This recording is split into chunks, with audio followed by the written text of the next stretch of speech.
Welcome to the Glenn Beck program, live in California all this week. It's a beautiful state. It's kind of a shame that the progressives are running it into the ground. Well, kind of a shame. We need to watch and learn from their mistakes here in California because the country is following the same progressive path, and it ain't going to end well, gang. We also need to read and learn history. Tonight, we're going to do that. Uncover another progressive lie. Is taxing the wealthiest 1% not evil after all? Find out next. Come on.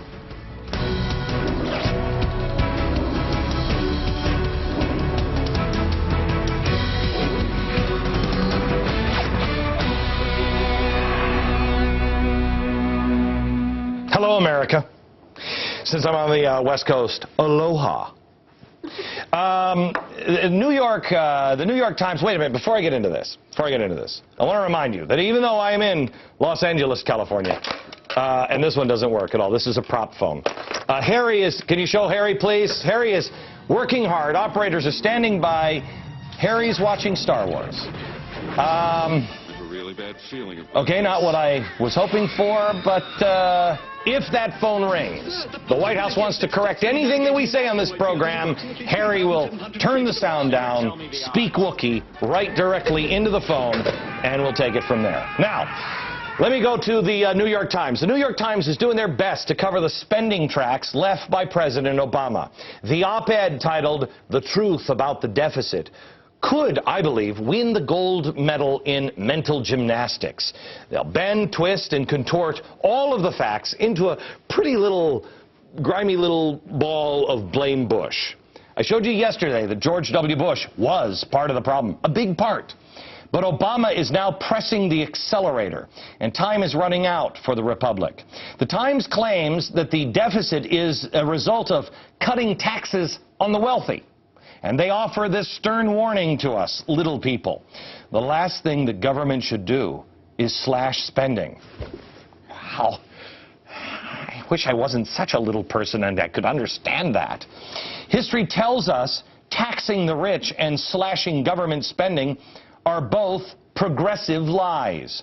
But you have to know history. You know, a lot of people will say, oh, that Glenn Beck, he's just a big dumb dummy. Well, maybe I am. You could disagree with me all you want. But I read a lot. I read a lot of in-depth history. And I could send you to Woodrow Wilson and the Roots of Modern Liberalism. I could do it, but I don't recommend it. It'll make eyes bleed. But I told you yesterday, this is a beginner's book of history. It is a gateway into the history that nobody is teaching. And this is just part of the progressive part of it. This is from Columbus to the World Trade Center. If you just read just this part on the progressive history of America, you'll learn more than you've ever learned in any school ever. Last night I mentioned this book. I got off the air. It was like 58,000 in Amazon.com. I got off the air last night. It was #1 on Amazon.com. It's still #1 on Amazon.com. Good. Please, please read it. Now, I got to warn you, I can't believe I'm going here, but please don't tune out. Please don't. I have candy for you afterwards. I have some really good candy for you. I have to talk to you a little bit about President Harding and President Coolidge. I could feel people going, remote control. Andrew Mellon, he was the Timothy Geithner, you know, bring on the picture of the old guy. He was the Timothy Geithner without the whole TurboTax scandal. He did a study in 1921 on the wealthier classes, and he was figuring out that they were paying less and less as the taxes that the government was raising the rates on the rich. They kept raising them over and over again, and the wealthy were paying less and less. Nobody could figure it out. He found out that higher taxes actually drove the money underground. I can put this into context so you can understand it. Yesterday, I told you the report on Oprah Winfrey. Show her mansion here. It's beautiful. It's in Montecito, California. Huh? She would like to live there a lot. I mean, who wouldn't?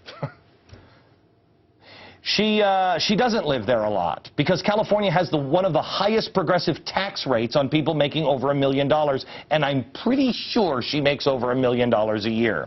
So she actually has her staff monitor the number of days that she stays at her home there in order to avoid being considered a full-time resident of California and thus avoid paying the punishment in taxes. That almost sounds like Oprah Winfrey isn't paying her fair share.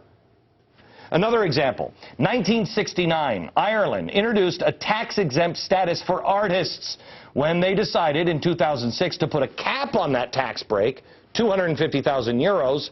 Bono and a bunch of other of these dope-smoking celebrities who champion progressive politicians promptly moved UK's business, or U2's business, over to the Netherlands so they didn't have to worry about those taxes. That's how the money goes underground, just like Mellon found in the 1920s. You're not doing that, but the uber rich are. They're going to save money any way they can. And as long as it's legal, I don't blame them. It drives me nuts, however, when I see people like Oprah campaigning for a guy who wants more taxes, wants people to pay more of their fair share, and then she doesn't want to pay the taxes. I mean, Oprah, who do you think he was talking about when he says, we got to go after the wealthiest 1%? You. Do your patriotic duty like the vice president says you should. How about this fatso? And I know I'm not one to talk, but Michael Moore. You know, Michael Moore, I thought the rich don't pay their fair share. Why did Michael Moore apply for and receive a tax credit from the state of Michigan, of all places, for the shooting of his latest film there? Michael, why are you so greedy? Soaking the rich never works. They move their money, as California and New Jersey are finding out. They leave the state. New Jersey, in 4 years, has lost $70 billion in wealth. They leave. In the 1920s, Mellon found that the rich tended to invest abroad rather than build new factories and mills in the United States and pay the 73% income tax from those investments. 73%. Yeah. But it didn't start that way. No. When progressive Woodrow Wilson introduced the, and I would like to emphasize this for all of you who think that you're a progressive, when Woodrow Wilson introduced the progressive income tax in 1913, the 16th Amendment had to be passed because income taxes were unconstitutional. So how did reformers manage to get it passed? How did the progressives get the income tax passed? Who would do that? Well, they gave a couple of lies. They said taxes are going to be extremely low. Most will not pay any tax ever. The richest of the rich, the evil ones, will only pay 7% forever. The average American will only pay 1% forever. Yeah. Well, if forever meant about 6 years, he was right. By the end of his term, the lowest tax bracket was now paying 4%. And the highest tax bracket was now paying 73%. How sweet is that? President Harding, he was the one that replaced Wilson after everybody in America went, okay, all right, that was really bad. Maybe we should go in another direction. Well, Harding decided to listen to Mellon. And from 1921 to 1926, Congress worked to reduce the top tax rates. He eventually got this